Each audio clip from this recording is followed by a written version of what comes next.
तो हम ठहरे अनुशासित व्यक्ति और हमें अपने लोग भी ऐसे ही चाहिए कि हमारे लोग भी अनुशासित हों। तो पहले तो बनाओ वो माहौल कि लगे कि अनुशासन है, तब तो हम रखें बात। और अगर तुम ऐसा माहौल ना बनाओ तो फिर हमें लगे तुम हमें सुनना ही नहीं चाहते।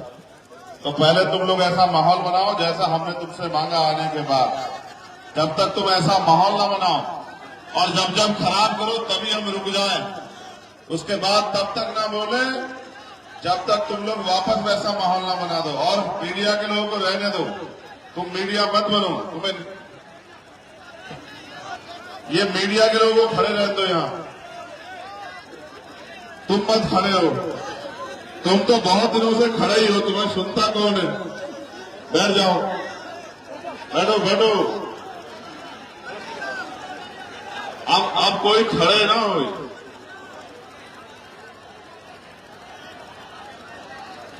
सुनो, तुम्हारी वजह से भी बड़ी दिक्कत हो रही है, तुम भी थोड़ा नीचे को हो जाओ। अब तुम संभालो अपने फ्रेम को, हमारे किसान पीछे बैठे हैं। तुम अपने अपने फ्रेम को संभालो अपने आप, जैसे और लोग खड़े ऐसे खड़े हो जाओ। हो जाओ, जल्दी हो जाओ, जल्दी हो जाओ। तुम लोग भी बैठ जाओ, और मंच वाले भी बैठ जाओ, और ये भी बैठ जाओ मंच वाले सब लोग। और ये बैठा है देखो यहाँ हमारा भाई, तुम भी ऐसे बैठ जाओ। जो काम कर रहे हो वो खड़े रहो, बाकी बैठो, बैठ जाओ सब लोग, खड़े मत हो, जल्दी बैठो। समय कम है, बैठ जाओ। बहुत बहुत धन्यवाद। सबसे पहले तो सेवड़ा के सभी क्षेत्रवासियों का, यहाँ की महान जनता का, और सबसे ज्यादा धन्यवाद हमारी माताओं बहनों का। देखो, उनसे एक बार नहीं कहा कि बैठ जाओ या खड़े जाओ, अपने आप बैठी है, इतना प्यार करती है। और तुम देख लो, जिनके लिए हम 24 घंटे खड़े रहे, उनको देख लो और उनको देख लो और फर्क महसूस कर लो। क्योंकि समय भी बहुत हो गया है और मेरे कंधों में बहुत जिम्मेदारी है। तो मैं धन्यवाद देता हूं यहाँ की पूरी भीम आर्मी आजाद समाज पार्टी के कार्यकर्ता को, और इस मंच पर उपस्थित तमाम हमारे सम्मानित नेतागण जो भाई दामोदर जी से बहुत प्यार करते हैं, और यहाँ बैठे हमारे सभी मजदूर, किसान, नौजवान, महिलाएं, बुजुर्ग, बच्चों, मीडिया के साथियों। चुनाव आ गया और आप जानते हैं हम चुनाव में नहीं आते हैं, लेकिन बाकी सब बारी आते हैं। पहली बार आए चुनाव में, आपके भी बताओ, उससे पहले आए क्या चुनाव में? बताओ नहीं, मगर ये भी बताओ कि पूरे देश में अगर कहीं आपके ऊपर कोई जुल्म हुआ हो तो क्या पीछे रहे हैं क्या? बताओ। तुम लोग गड़बड़ कर रहे हो, तुम लोग बैठो, तुम लोग और जिम्मेदारी समझो। गैर जिम्मेदार हो जाओगे तो फिर नुकसान होगा तुम्हारा। अब तुम देख लो, तो समय समय पे भारत की धरती पे जन्मे सभी संतों, गुरुओं, महापुरुषों को नमन करता हूं।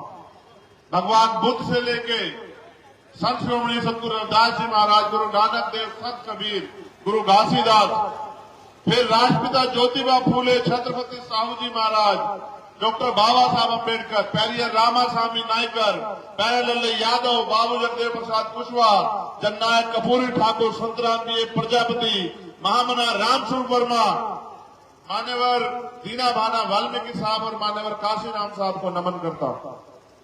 मुझे आपसे ज्यादा कुछ नहीं कहना, मैं आपको प्रजातंत्र बता देता हूं। प्रजातंत्र होता क्या है? कैप वाले, तुम अपनी समस्याओं के जिम्मेदार खुद ही हो, अभी बता देंगे, तुम्हारी समझ में आ जाए। देखो, ये लोकतांत्रिक प्रदेश और देश है।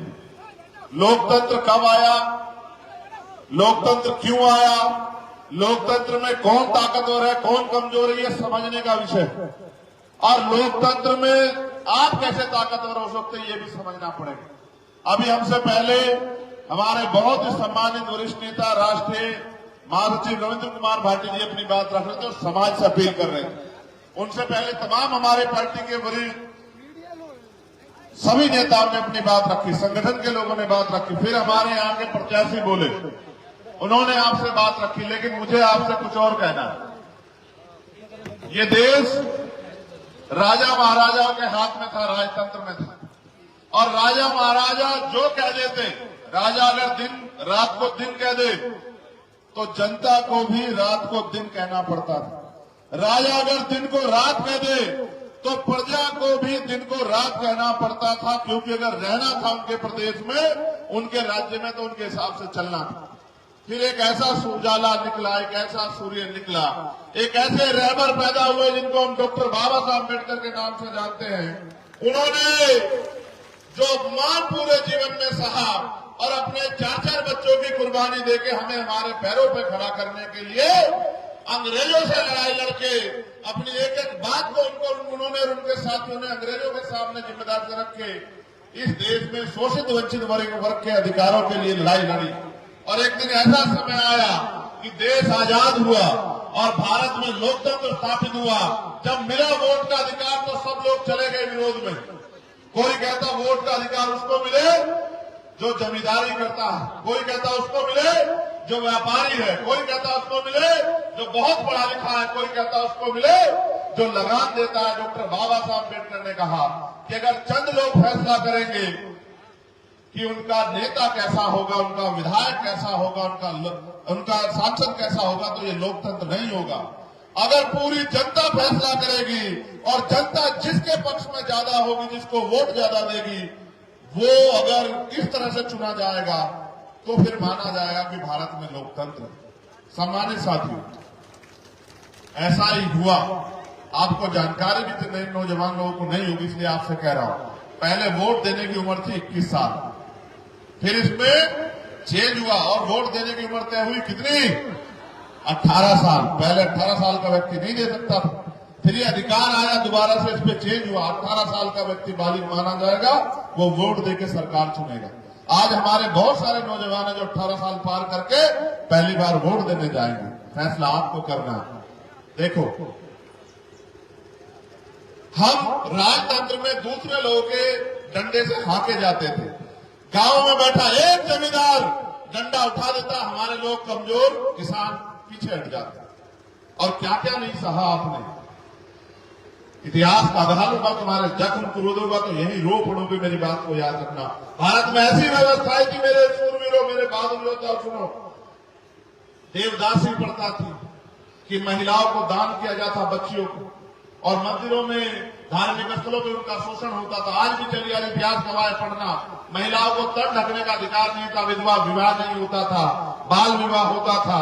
पहले बच्चों को ऐसे धर्मशास्त्रों में इस तरह की बातें लिख के आपके पहले बच्चों को नदी में दान करवाया जाता था। तमाम तरह की मुसीबतें, पाबंदियां आपके ऊपर थी। आप दिन के उजाले में नहीं निकल सकते थे। आपको अपनी बात को कहने का अधिकार नहीं था, बड़ा मकान बनाने का अधिकार नहीं था, जेब में पैसे रखने का अधिकार नहीं था, सम्मान से जीवन जीने का अधिकार नहीं था, अच्छा पानी पीने का अधिकार नहीं था, अच्छा भोजन खाने का अधिकार नहीं था, अच्छे कपड़े पहनने का अधिकार नहीं था। आपको खेत में भी कोई घुसने नहीं देता था। फिर आया लोकतंत्र, भारत का संविधान, एक ऐसा उजाला 26 जनवरी 1950 को कि देश का हर एक नागरिक बराबर। लेकिन जब संविधान सभा में बाबा साहब अम्बेडकर स्पीच दे रहे थे तो उन्होंने कहा कि राजनीति में 1 वोट 1 वैल्यू, राजनीति में तो बराबरी हो जाएगी, लेकिन जब तक देश में सामाजिक गैर बराबरी रहेगी, जाति के आधार पर छुआछूत भेदभाव रहेगा, ऊंच नीच रहेगी और आर्थिक गैर बराबरी रहेगी, अगर हमने इस विषमताओं को दूर नहीं किया तो अंततः संविधान जो है ये लोकतंत्र, राजनीतिक लोकतंत्र, सामाजिक लोकतंत्र नहीं बन पाएगा। और एक समय ऐसा आएगा कि हमारे लोकतंत्र पे खतरा मंडरा जाएगा। अब गौर करो कैसे आया खतरा। जब बाबा साहब अम्बेडकर लड़ के वोट का अधिकार दिला रहा था तो दुश्मन क्या कर रहा था, सोचो। जब ये दामोदर यादव आगे बढ़ने का प्रयास कर रहा है, इनके विरोधी क्या कर रहे होंगे, सोचो। इनके विरोधियों ने क्या किया, इनके खुद की जाति का एक प्रत्याशी एक पार्टी से उसको पैसा दिला के टिकट दिलवा दिया कि आजा लड़, हरा दे दामोदर को किसी तरह से। ये षड्यंत्र है। मैं इसलिए कह रहा हूं, गौर करो। कि जब बाबा साहब आपको वोट के लिए लड़ रहे थे, आपको वोट का अधिकार मिले, तो दुश्मन भी प्रयास कर रहा था। दुश्मन ने कहा कि इनके पास वोट है और हमारे पास नोट है, इनकी जरूरत पैसा है, इनको घर चलाना है, इनको रोटी, इनको मकान बनाना है, इनको बच्चों की शादी करनी है, पढ़ाई लिखाई करनी है, करवानी है, इनको इलाज करवाना है, तो इनकी वोट को हम लोग नोट से खरीद लेंगे। और बाबा साहब अम्बेडकर लंबे समय प्रयास करते रहे कि वोटों की बिक्री बंद हो जाए, क्योंकि आर्थिक गैर बराबरी थी। 14 अगस्त जब हम गुलाम थे भारत में 1947 को, 15 अगस्त को आजाद हुए, लेकिन 16 अगस्त को भी आपकी जेब में कोई पैसा नहीं आया। जो 14 अगस्त में जिसकी जेब में जो पैसा था, 16 अगस्त को भी वही था, 17 को भी वही था, 18 को भी वही था। यानी कि देश में राज तो बदला, अंग्रेज चले गए, लेकिन ना धन बटा, ना धरती बटी, ना राजपाट बटा, ना उद्योग बटे, ना नौकरी आई, और इन सबको लाने के लिए संविधान आया। तो मैंने कहा दुश्मन ने षड्यंत्र किया। षड्यंत्र ये था कि इनकी वोट को नोट से खरीद लेंगे। बाबा साहब हमारे रह गए अपने 4-4 बच्चों को कुर्बानी देके और 22-22 घंटे जाके समाज को तैयार करते रहे कि मेरे लोगों, अपनी वोट का सौदा मत करो, वोट को बेचो मत। लेकिन वो बोलते बोलते चले गए, मेरे लोगों हमारा राज स्थापित नहीं हुआ, आपने बात नहीं मानी। फिर मान्यवर काशीराम साहब क्लास 1 के अधिकारी, एक बार बाबा साहब के अम्बेडकर के मिशन के बारे में पता लगा, नौकरी छोड़ दी। आज हमारे लोग नौकरियों के पीछे भागते हैं, कहते हैं नौकरी पहले, मिशन बाद में। मान्यवर काशीराम साहब ने क्लास 1 की नौकरी छोड़ दी, साइंटिस्ट थे, और कहा मैं समाज को पैरों पे खड़ा करूंगा। मैं अकेला व्यक्ति बहुत अच्छा भोजन खा रहा हूं, बहुत अच्छी सुविधाओं, मेरा समाज मिट्टी में मिला हुआ है, मेरा समाज अपमान सह रहा, मैं चैन से नहीं बैठूंगा। गली गली निकले, आपके क्षेत्र में आएंगे सेवड़ा के मेरे लोगों, और लोगों को जाके समझाया कि उठ जाओ, खड़े हो जाओ। और एक नारा देते थे वो कि वोट की रक्षा बहन बेटी की रक्षा की तरह करनी। कैसे करनी है, कैसे करनी है बताओ। उनका उद्देश्य क्या था कि बाबा साहब अम्बेडकर जो पीड़ा महसूस करते थे कि वोट हमारे पास है, नोट इनके पास है, ये हमारी वोट को नोट से खरीद रहे हैं। उन्होंने नारा इसलिए दिया कि लोग वोट को बेचना बंद करें और वोट की शक्ति समझे। और एक समय आया कि लोगों ने वोट बेचना बंद कर दिया, और एक समय आया कि हम राजनीतिक रूप से ताकतवर होने लगे। दुश्मन ताकतवर है, समझदार है। फिर उसने करा क्या, इस बात को भी समझ लो। उसने कहा भाई अब देखो काशीराम जैसा एक आदमी आ गया है, जो तोड़े से टूट नहीं रहा है, जो डराए से डर नहीं रहा है, जो खरीदे से खरीदा नहीं जा रहा है, अब कैसे करोगे। उन्होंने कहा अब तक हम वोट खरीदते थे, अब वोट की गठरी खरीदेंगे। अब हमारा आदमी इनकी पार्टी में जाएगा, वहां से टिकट लेगा, वोट इनका लेगा और काम हमारा करेगा। और अब ऐसा ही होता है। दामोदर यादव को प्रत्याशी हमने क्यों चुना पता है आपको? सिर्फ इसलिए नहीं चुना कि ये विधायक बन जाए, इसलिए चुना क्योंकि ये नेता नहीं, ये लीडर है, ये लड़ता आ रहा है, हमारे गैर मौजूदगी में लड़ता आ रहा है। और मैं ये मानता हूं कि अगर आपके बीच में एक लीडर खड़ा हो गया तो एक के पीछे एक इतने लीडर तैयार होंगे। ये मध्य प्रदेश है, यहाँ 90% आबादी दलित, पिछड़े, आदिवासी और माइनॉरिटी के लोग की है। आपने जातिगत जनगणना बिहार की देखी, बिहार की जातिगत जनगणना कहते हैं कि 90% आबादी दलित, पिछड़े, आदिवासियों और मुसलमानों की है। और फिर अभी आर्थिक आंकड़े जारी नहीं हुआ, अगर आर्थिक आंकड़े जारी होंगे आपको जानकारी होगी कि 90% लोग 10% पैसे से अपने बच्चों का पेट किस तरह पाल रहे हैं, आपको पता लगेगा। और 10% लोग 90% पैसे से कैसे ऐश कर रहे हैं भारत में, इसका भी आपको पता लगेगा कि क्या चोर बाजारी चल रही है। अमीर का कुत्ता भी एसी में सोता है, अमीर का कुत्ता भी 4 पहियों की गाड़ी में घूमता है, और किसान को बंद कर देते हैं 10,000 रुपए में। 1-1 लाख करोड़ रुपए लेके इनके पूंजीपति मित्र मोदी जी के भाग गए। किसी ने सवाल नहीं पूछा, आप 10,000 रुपए का बिल रोक लो, आपकी बिजली काट देंगे और आप पे मुकदमा करके आपको जेल भेज देंगे। ये हालत है आदेश। मैं आपको कहना चाहता हूं, और आप चेक करा लो, केंद्र सरकार और स्टेट की सरकार को जो गोदाम में अनाज सड़ रहा है, गरीब के पेट तक नहीं पहुंचाना, गरीब भूख से मर जाए लेकिन वो अनाज सड़ जाएगा, उससे कोई फर्क नहीं पड़ता। अंत सरकारों का उद्देश्य ये है कि ये अपने पैरों पे खड़ा ना हो और इनका पेट ना भरे, इसलिए व्यवस्था बना के आपको लूटने, खसोटने और खरीदने का काम किया जा रहा। मैं आपको ये कहना चाहता, बहुत हो गया, बहुत जुर्म आपने सह लिए। 12 फरवरी को हम लोग भोपाल में आए थे और बड़ी संख्या में आप लोग भी पहुंचे होंगे, और हमने अपनी सरकार को जो है अपना ज्ञापन दिया कि ये हमारी मांगे सरकार ने हमें छोड़ दिया, हमारी खबर नहीं ली। मैंने जब पता किया दामोदर यादव के बारे में कि अब देखो, नेता पता करता है पैसा कितना है, कंपनी है, फैक्ट्री है, नहीं। मैंने जब पता किया तो मैंने पता किया कि जब 2 अप्रैल में दलित समाज के लोग अपने अधिकारों के लिए सड़कों पे आंदोलन कर रहे थे तो दामोदर यादव उनके बीच में खड़ा था।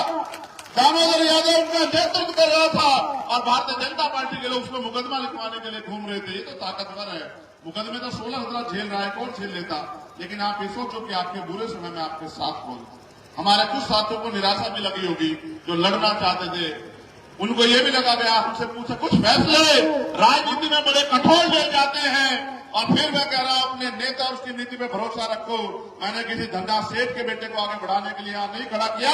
आपके बीच के व्यक्ति में जो लड़ रहा है मेरे जैसा है।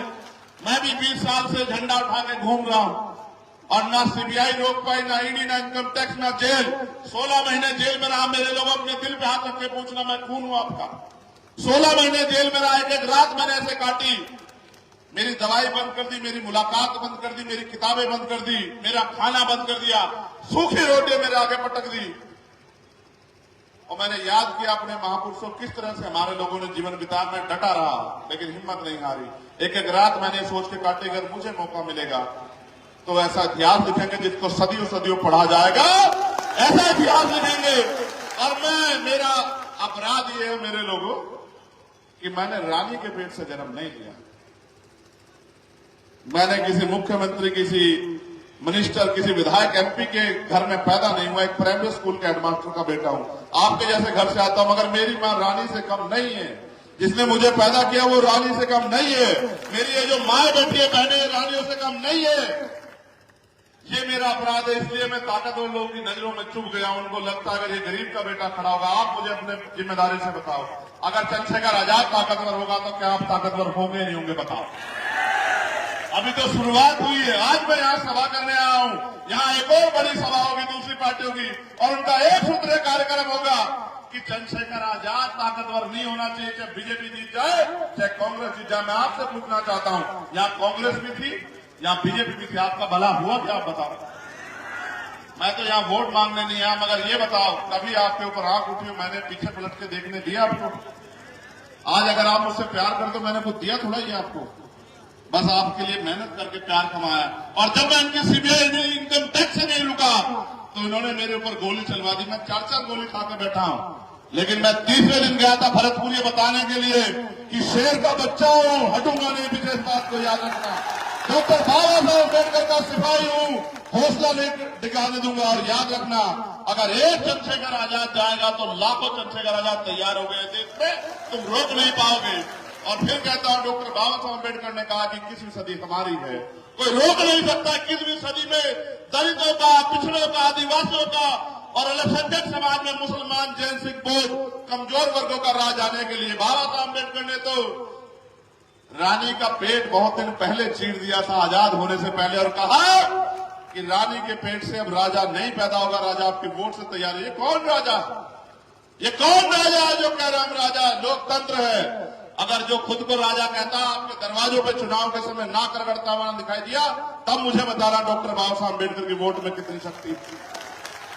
राजा भी आएगा, महाराजा भी आएगा, सेठ जी भी आएंगे, भट्ट जी भी आएंगे और आपके दरवाजों पे ना करगड़ेंगे और ये कहेंगे मेरी माँ हो, मेरी बहनों, मेरे बच्चों, मेरे बुजुर्गों, कुछ पैसे ले लो, शराब ले लो, साधन ले लो। वो तुम्हारा भला चाहने नहीं आएंगे, वो तुम्हें बेखरीदने आएंगे। मैं तुमसे पूछना चाहता हूं, तुम बिकाऊ हो? बिकाऊ हो तो भैया पीछे हट जाओ। ये नीला पटका डालने के लिए बहुत बड़ा जिगरा चाहिए। बाबा साहब का झंडा उठाने के लिए बहुत बड़ा जिगरा चाहिए और बाबा साहब का आंदोलन चलाने के लिए बहुत बड़ा दिल चाहिए। ये कोई आसान काम नहीं है। हमारे सामने का अभी बैठे हुए खड़े हो जाओ, खड़े हो जाओ। और जब वो गाना बोले तो ऐसे मुंह से तान तान के नाच रहे, तो हमारी भी मूछें ऊंची हो गई जब हमने इनको नाचते देखा। ये नीला झंडा ये बाबा साहब अम्बेडकर ने हमें दिया और हमने बहुत प्रयास किया मेरे लोगों कि जो पुराना दल है और हम एक हो जाए। लेकिन हमारी गलती इतनी अच्छी है, एक तो हम गरीब परिवार से आते हैं, दूसरी हमारी स्पीड ज्यादा है। समझ रहे हो? यही हमारे लिए अगर होते थोड़े बेवकूफ टाइप, थोड़े लालची, पैसा कमाने वाले, विधायक बनने वाले, तो सब रख लेते। सबको पता है, देखो जिसके पास समस्या उसको कोई बुरा नहीं कह रहा, उसका कोई विरोध नहीं कर रहा है। जिसके पास सोल्यूशन है उसका विरोध कर रहे हैं। और हमारे पास सोल्यूशन, एक बार मौका दे के देखो, आपने सबको दे दिया बेहतर शिक्षा हर गरीब के लिए, हर परिवार के लिए सुलभ शिक्षा। अगर डॉक्टर, इंजीनियर, आईएएस, आईपीएस बनना चाहता तुम्हारा बच्चा, तुम्हें जमीन नहीं बेचनी पड़ेगी, किसी आगे हाथ नहीं फैलाना पड़ेगा, कोई कर्ज नहीं लेना पड़ेगा, ये जवान देके जाऊंगा यहां से आपको। अगर बहन बेटी की शादी करनी हो तो किसी की तरफ उम्मीद से नहीं देखना पड़ेगा, गिरवी नहीं रखना पड़ेगा आपको। और अगर बढ़िया इलाज है, मैंने तो खोया अपने पिता को, मेरी जेब में पैसे होते, मैं भी धंधा सेठ का बेटा होता तो बचा लेता अपने पिता को। जिस दिन आप पे पड़ेगी होगी, आपको याद आएगी कि आपका पिता बीमार होगा, आपका भाई बीमार होगा, माँ बच्ची बीमार होगी, बहन, और आपके जेब में पैसे नहीं होंगे तो मेरी स्थिति में आ जाओगे, आपको याद आएगा। मैंने अपने पिता को खो दिया, मैंने उसी दिन तय कर लिया था किसी गरीब को आंसू नहीं बहाने दूंगा।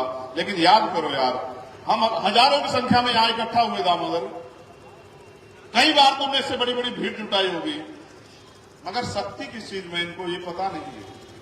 शक्ति वोट से मिलती है, भीड़ से नहीं मिलती मेरे लोगों। अगर आपने एक एक वोट दामोदर भाई के पक्ष में डाल दी तो फिर आप शक्ति विहीन नहीं रहोगे, फिर आप शक्तिशाली हो जाओगे। वरना मेरी सभाओं में आते रहो, खूब नारा लगाते रहो। मैं रास्ते में रुका, गुजर समाज के बहुत सारे लोग थे, जय भीम बोल के नारा लगा रहे थे, माला घेरे थे। मैंने उनको भी समझाया कि माला मेरे गले में कितनी डाल दो, कुछ नहीं होगा, बहुत नारे लगा लो, कुछ नहीं होगा, जब तक आप गली में निकल के, गांव में निकल के, और जो रूठे नाराज लोग हैं उनको तैयार करके अब एक एक वोट आजाद समाज पार्टी के समर्थन में, और केतली निशान पे 17 तारीख को नहीं डालोगे तो चंद्रशेखर आजाद को गोलियां खानी पड़ेगी। क्योंकि जब तक मेरे पास ताकत नहीं होगी तब तक मैं गोलियां तो खाऊंगा। लेकिन सोचो, अगर हमारे पास ताकत होगी तो कोई आप पे गोली चला देगा क्या? आप बताओ।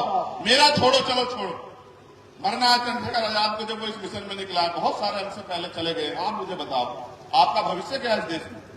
जब संविधान नहीं होगा, जब लोकतंत्र नहीं होगा, जब वोट का अधिकार नहीं बचेगा, आपको कौन कुर्सी देगा? कमजोर किसानों के बच्चों, बताओ आपको कौन बैठना देगा? आपको कौन दफ्तरों में घुसना देगा? आज पैसे वाले लोग 1 महीने में आपके दोस्त बनेंगे। उनसे पूछो, 4 साल 11 महीने कहा थे जब चंद्रशेखर आजाद की चमड़ी उतारी जा रही थी आपकी लड़ाई लड़ने के नाम पर, तब वो कहां थे? आज वो आपको रिश्तेदार बनने का प्रयास करेंगे, आपको याद दिलाएंगे, कुछ नहीं दिलाएंगे।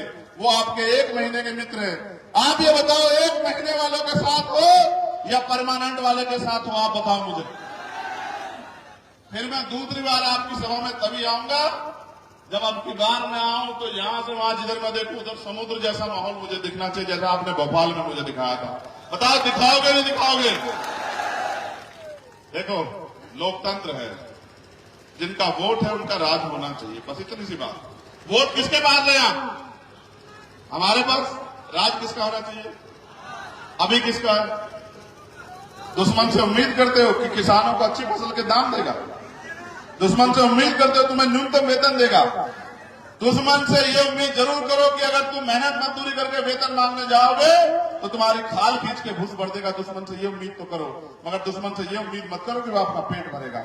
अगर अपना पेट भरना, अपने समाज को पैरों पर खड़ा करना है, और अगर आपको यहाँ ताकतवर बनना है मेरे लोगों, जो आपने 5 साल ना धूप देखी, ना दिन देखा, ना रात देखी, ना आंधी देखी, ना तूफान देखी, क्या मैं जानता नहीं हूं छोटे छोटे साधनों में किस तरह से हमारे लोगों ने लड़ाई लड़ी? इधर जब मैं सुन रहा था ना तो इसकी भैया की भाषा जो है ना, यहां से मुझे वो याद आ रहे थे। वो कौन से बाबा आपके यहाँ, बागेश्वर वाले वो मुझे याद आ रहे थे इनकी भाषा से। जब ये बोल रहे थे तो हम वही पकड़ के शुरू किए। सर पे हाथ रखने से जिंदगी बदले ना बदले, लेकिन बटन दबाने से जिंदगी बदलेगी, ये बात आप याद रखें। मैं किसानों से भी पूछना चाहता हूं, आप चाहते हो दामोदर यादव आगे बढ़े? देखो मेरी बात सुनो, जातियों को तोड़ के नहीं, जातियों को जोड़ के जीत सकते हैं। एक जाति से कामयाब नहीं हो सकते हैं। आप अपनी पूरी 100% लगाना, ये इधर से अपना 100% लगाए, उधर से किसान 100% लगाए, और ऐसी मिसाल कायम करना। देखो याद रखना, बहुत चारों तरफ अंधेरा, एक जुगनू जला दो अपने जिले में, बस तुम दतिया में, और दामोदर यादव को भेज दो विधानसभा। अब मैंने कहा कि मैंने विधायक नहीं देखा दामोदर यादव, मैंने देखा कि वो लीडर, और अगर उसको मौका मिला तो उसकी छाव में हजारों लोग, तो क्या हमारे छाव में हजारों नेता तैयार नहीं हुए क्या? बताओ आप मुझे।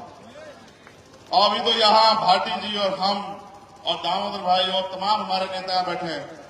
अभी तो देखो ये गठजोड़ क्या कमाल करके दिखाएगा, आप ध्यान रखना मेरी बात, ठीक है? इसलिए आपसे आग्रह करूंगा, क्या निशान है आपका, जरा जोर से बताओ। असल समस्या कहां है कि पता है? इनके साथ। अभी तुम्हारी जिम्मेदारी ये है कि तुम्हें घर में जाके माओ बहनों को बताना निशान क्या है, ठीक है? नहीं बताओगे तो वो जाएंगे तो चंद्रशेखर को ढूंढने, मगर ढूंढेंगे कहां? ईवीएम क्या चंद्रशेखर मिलेगा क्या? ईवीएम में क्या मिलेगा? देव देव सुनो, ये दाऊद भाई बताया ना कि केतली निशान क्यों रखा, हम बताएं। एक चाय वाले ने पूरा देश बेच दिया है, हमने उसकी चाय की दुकान बंद करनी है, ठीक है? जो देश सलामत रहे, समझ रहे नहीं समझ रहे हो? देश नहीं बिकने देना, ये देश हमारे महापुरुषों के बलिदान पर टिका। और सुनो, ये केतली कुछ जैसा नहीं लगता, चिराग जैसा, अलादीन का चिराग बचपन में देखे हो तुम सब लोग, लगता है नहीं लगता है? तुम इसको दबा देना जोर से, और इसमें इसको जब तुम दबा दोगे तो कौन निकलेगा तुम्हें पता है? अभी निकल जाए रविंद्र भारती तो चिंता मत मानना, और निकल जाए दामोदर यादव तो भी चिंता मत मानना, और निकल जाए चंद्रशेखर आजाद तो चिंता मत मानना। तुम जिसको भी कह दोगे, और क्या कहता था वो, टीवी में सुना है ना कि क्या हुक्म मेरे। अब अगर अपनी समस्या पूरी करवानी तो फिर, और अगर समस्याओं में रहना है तो फिर कुछ भी दबा देना। अब ये बताओ, ये वोट का अधिकार बिकने के लिए मिला है, गुलामी की बेड़ियां काटने के लिए? तो इस बार काटोगे नहीं काटोगे बताओ? मैं अपने नौजवान भाइयों से कहना चाहता हूं, रोजगार मिल रहा है क्या? जेब में पैसे है क्या? सुनो इधर देखो, देखो क्या दिखाएं पता? कुछ दिखाएं इसमें खास है, चमड़े की है, चमड़े की। कारण बताएं क्या है? ये चमड़ा हमारे शरीर पे भी है। अब चमड़ा चाहे सर पे रखने के काम आए या पैर में, अब तुम तय करो। अब हम तुम्हें बता दिए सारी बात, अगर कर दिए गलती तो फिर खाल खींचेगी, दुश्मन खींचेगा। फिर मुझसे मत कहना वो चिल्ला के आज यहां हत्या कर दी, आज यहां, मुझसे मत कहलवाओ। अगर कोई जुर्म होगा सेवड़ा में तो आप जिम्मेदार होंगे, और आपने गलती की, मेरे लोगों याद रखो। क्योंकि काशीराम साहब के जिनका राज होता है, उनकी बहन बेटे की तरफ कोई आंख उठा के नहीं देखता, उनको किसी आगे हाथ फैलाना नहीं पड़ता। साहब कहते थे अगर गलती की तुमने तो फिर मुझसे मत रोना कि हमारी खाल तार ली, मैं तो फिर भी आऊंगा। लेकिन अगर गलती नहीं की तो फिर क्या होगा कि सारी बहन बेटियां सुरक्षित रहेंगी, किसी गरीब की तरफ कोई आंख नहीं उठाएगा। और मैं तो फिर कह रहा हूं, आज फिर कह रहा हूं तुमसे चिल्ला के, ऐसा राज लेके आएंगे कि किसी कमजोर किसान कमेरे की बेटी की तरफ, गरीब की बच्ची की तरफ कोई सामंती आग उठा के नहीं देखेगा, उसका इलाज कर दिया जाएगा। ये बात याद रखना।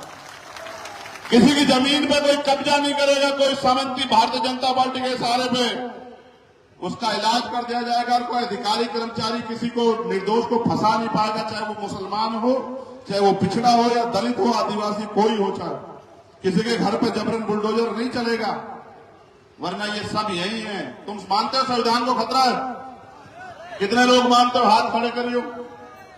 फिर एक बात का जवाब और दे दियो, ये सब सारी पार्टियां यही है, उन पर विधायक एमपी भी है, फिर कहां को खतरा हुआ बताओ? हुआ है नहीं, सारी पार्टियां यहां इस देश में, फिर काहे को खतरा हुआ? खतरा इसलिए हुआ क्योंकि वो पार्टियां सब लोग आपकी अपनी नहीं। अगर आज कोई आपका अपना है तो वो भीम आर्मी और वो आजाद समाज पार्टी है। इसलिए बस पीछे पलट के नहीं देखना। पीछे पलट के तो नहीं देखोगे? बताओ फिर जोर से, निशान क्या आपका बताओ? अब सब चुप हो जाओ, ये माए बहनें बताएं बस। आप बताओ निशान क्या है अपना? आवाज कम है, ये इतनी कम आवाज में तो कुछ नहीं बनेगा। एक साथ लगाओ, जब हम कहें 1 2 3 पे लगाओ, 1 2 3। हाँ, ऐसे इकट्ठे होकर देना। कभी कुछ 15 को दे दो, कभी 14 को दे दो, कुछ 17 को दो, ऐसा मत करना। सब इकट्ठे होकर किस तारीख में वोट डालना है? 17 में कहो कि हम 15 के नीत हैं, हम 16 के नहीं। अच्छा सुनो, कोई पैसा शराब लेके आए, शराब ऐसे बुरी चीज है, कोई पैसा पूछा दे तो रख लेना, घबराना मत। हम हैं जो तुमसे वापस कोई छीन ले, हमें बता देना। तो उनका पैसा नहीं है, सब हराम का कमाया हुआ, समझ रहे? तभी लुटा रहे हैं। गरीबों की जमीन, गरीबों की खाल खींच खींच के कमाया, गरीबों का पैसा है। इसलिए अगर तुम्हें कोई पैसा दे तो रख लेना, कोई सेठ जी, कोई राजा जी दे तो रख लेना, और बता देना अगर कोई कुछ कहे कि हम उनके भाई। समझ रहे हो? समझ रहे हो? समझे नहीं समझे? मगर उनका पैसा जेब में गिर के तुम ईमानदार हो, खराब तो नहीं हो जाओगे? पक्का? हाँ तो ठीक है, बहुत बढ़िया, बहुत बहुत धन्यवाद। जय भीम, जय भारत, जय मंडल, जय जोहार, जय संविधान।